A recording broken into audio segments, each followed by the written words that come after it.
Bismillahirrahmanirrahim. Assalamualaikum warahmatullahi wabarakatuh. Selamat pagi anak-anak. Pagi hari ini kita bertemu lagi pada kegiatan belajar mengajar daring. Bu Yulistri harap kalian dalam keadaan sehat, bergembira, dan bersemangat. Apa yang akan kita pelajari pada pagi hari ini? Kita belajar tentang tema 1, subtema 1, pembelajaran 6. Sebelum kegiatan ini kita mulai, Bu Yulistri harap kamu sudah siapkan dirimu, siapkan alat tulis dan bukumu, dan terutama buku tema 1, pembelajaran 6, halaman 55. Sudahkah kamu membekali tubuh dengan menu sarapan yang sehat tadi pagi?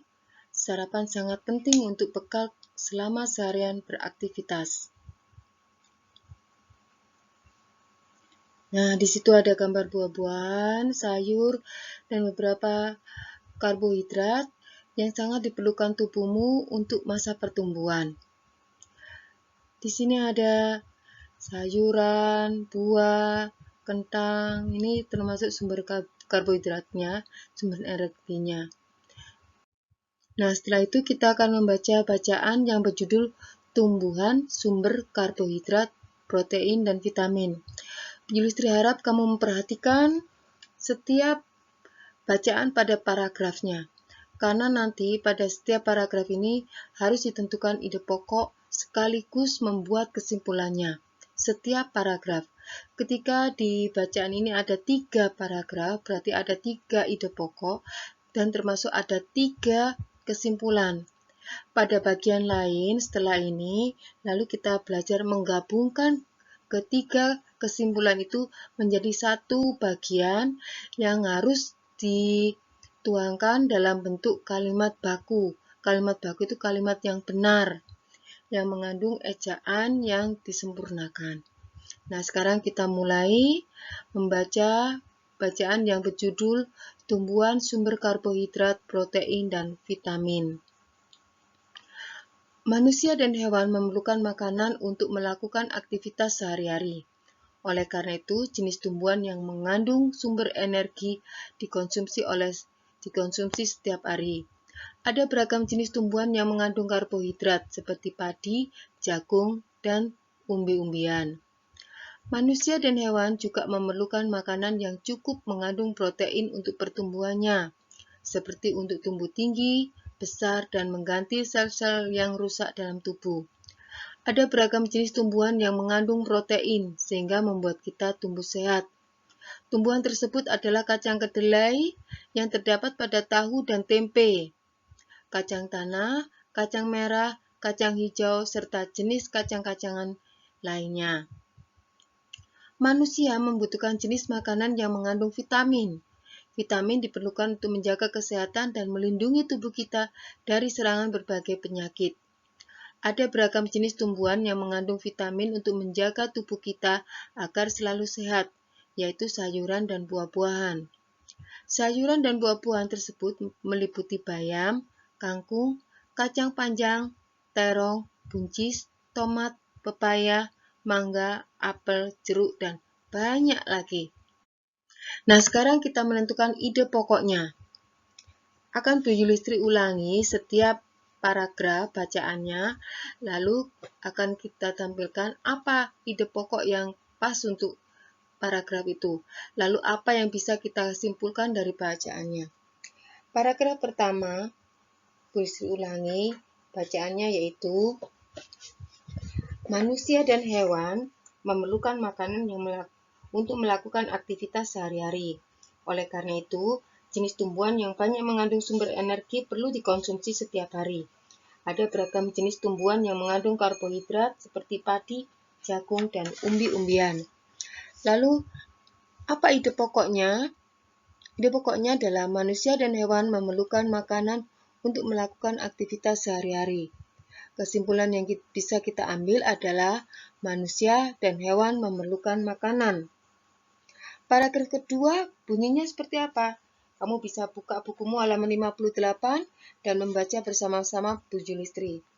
Manusia dan hewan juga memerlukan makanan yang cukup mengandung protein untuk pertumbuhannya, seperti untuk tumbuh tinggi, besar, dan mengganti sel-sel yang rusak dalam tubuh. Ada beragam jenis tumbuhan yang mengandung protein sehingga membuat kita tumbuh sehat. Tumbuhan tersebut adalah kacang kedelai yang terdapat pada tahu dan tempe, kacang tanah, kacang merah, kacang hijau, serta jenis kacang-kacangan lain. Apa ide pokok pada bacaan paragraf kedua?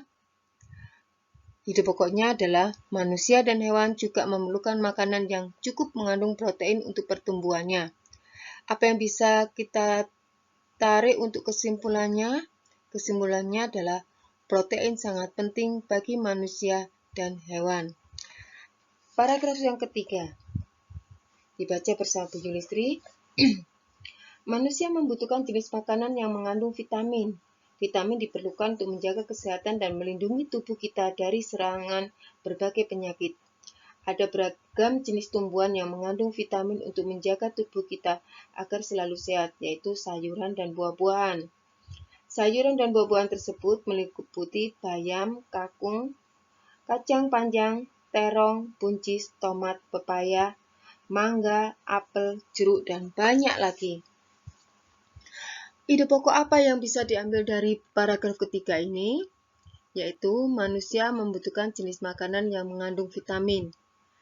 Nah, dari sini kita bisa menarik kesimpulan untuk paragraf ketiga, yaitu vitamin sangat penting bagi manusia. Nah, sekarang kita gabungkan ketiga kesimpulan pada paragraf itu menjadi satu bagian. Boleh menambahkan kata penghubung yang pasti harus menjadi kalimat yang baku. Manusia dan hewan memerlukan makanan yang mengandung protein dan vitamin. Ini adalah kesimpulan pada paragraf pertama.